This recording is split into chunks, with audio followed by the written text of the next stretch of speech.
వసీకరను తక్కువ అంచనా వేస్తున్నారు. వసీకర అందరినీ బలి తీసుకుంటుంది. 3 సవాలు వెనక్కొస్తాయి. అటువంటి కొడుకు కోడలు దొరకడం మీ అదృష్టమమ్మా. అవునమ్మగారు, పక్కవాడికి సమస్య వస్తే మాకెందుకులే అనుకునే ఈ రోజుల్లో పెద్ద సాహసమే చేయబోతున్నారు మీ కొడుకు కోడలు. నా మనవరాలు, నా కొడుకు కోడలు అందరూ క్షేమంగా తిరిగి రావాలి.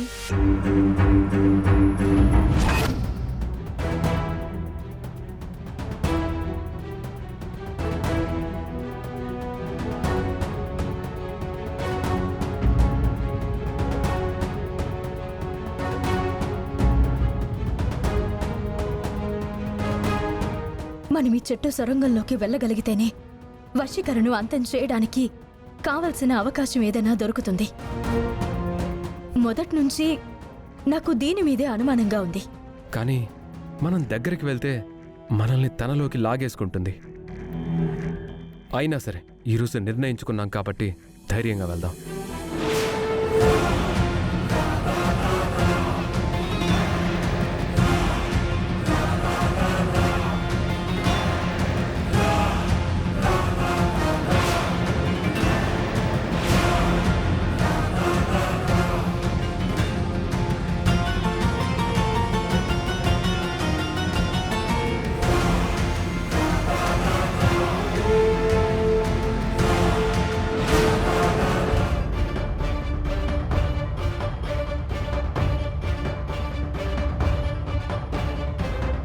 కాపాలిక, సమయమాసన్నమయ్యింది.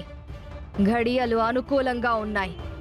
ఈ క్షణం గురించే ఇంతకాలంగా నేను ఎదురు చూసింది. అవని ప్రయత్నాలు, దీక్షలు నాకు అడ్డురావు, విఘ్నము కావు. తిప్పి కొడతాను. ముక్కు పుడకను దక్కించుకోబోయే అదృష్ట జాతకురాలు ఈ అక్షయ. ఈ అక్షయ్తోనే ముక్కు పుడకను సాధించుకుంటాను. ఆ తర్వాత అక్షయ్ను అంతం చేసి నా పూర్వపు మాంత్రిక రూపాన్ని పొందుతాను.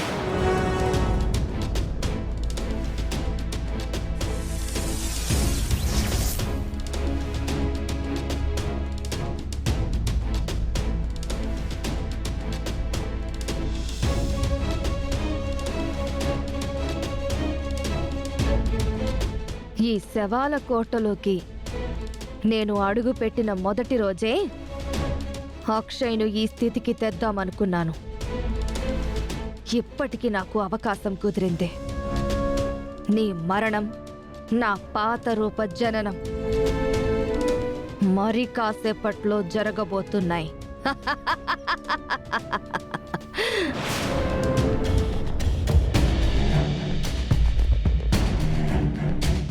ఏంటి కృష్ణ, ఎందుకు పక్కకు తీసుకునొచ్చావు?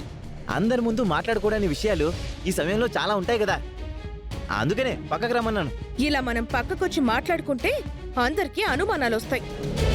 అవును కృష్ణ, జగన్నాథం గారికి రవీంద్రకి నా మీద అనుమానం రాకూడదు. మొదటికే మోసం వస్తుంది.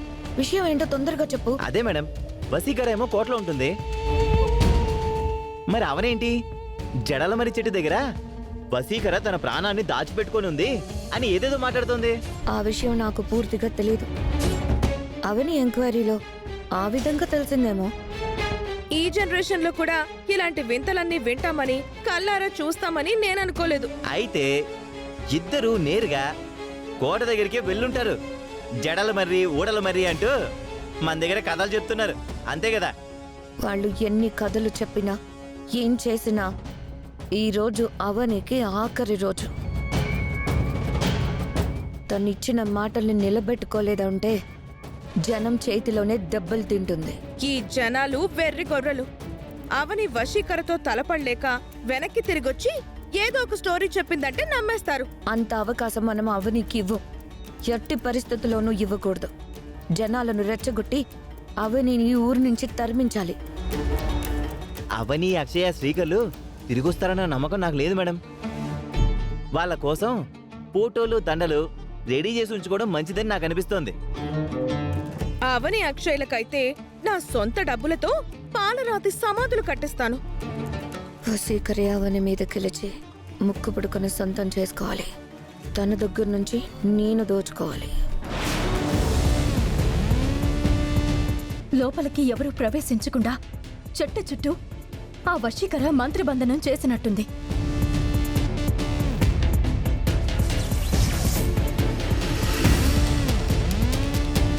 అవునవని, నువ్వు చెప్పిందే నిజం అయి ఉంటుంది. అక్కడ శవాల కోట లోపలికి ఎవ్వరూ ప్రవేశించడానికి వీలు లేకుండా దారులను ఎలా మూసివేసిందో, ఈ చెడల మరి స్వరంగంలోకి వెళ్లకుండా ఆ విధంగా బంధనం వేసినట్టుంది. మనం దీక్షలో ఉన్నాం. మరోసారి ప్రయత్నం చేద్దాం.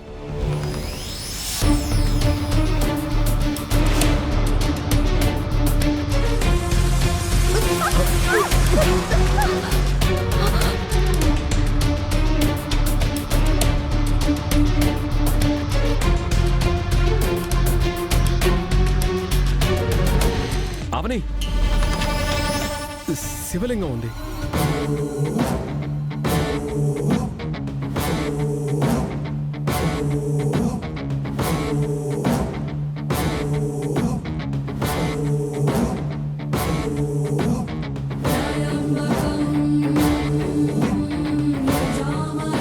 అవని, ఈ ప్రదేశంలో శివలింగం ఉండడం ఏంటి?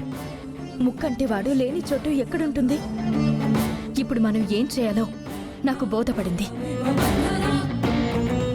నేను దీక్ష తీసుకున్నప్పుడు పూజారి గారు ఏం చెప్పారంటే, అమ్మవారి దీక్షతో పాటు శివపార్వతుల దీక్ష కూడా తీసుకో. ఇప్పుడు మనం నాట్యంతో శివయ్యను ప్రసన్నం చేసుకోవాలి. తర్వాత మనం పార్వతీ పరమేశ్వరుల కటాక్షంతో లోపలికి ప్రవేశించగలుగుతామేమో.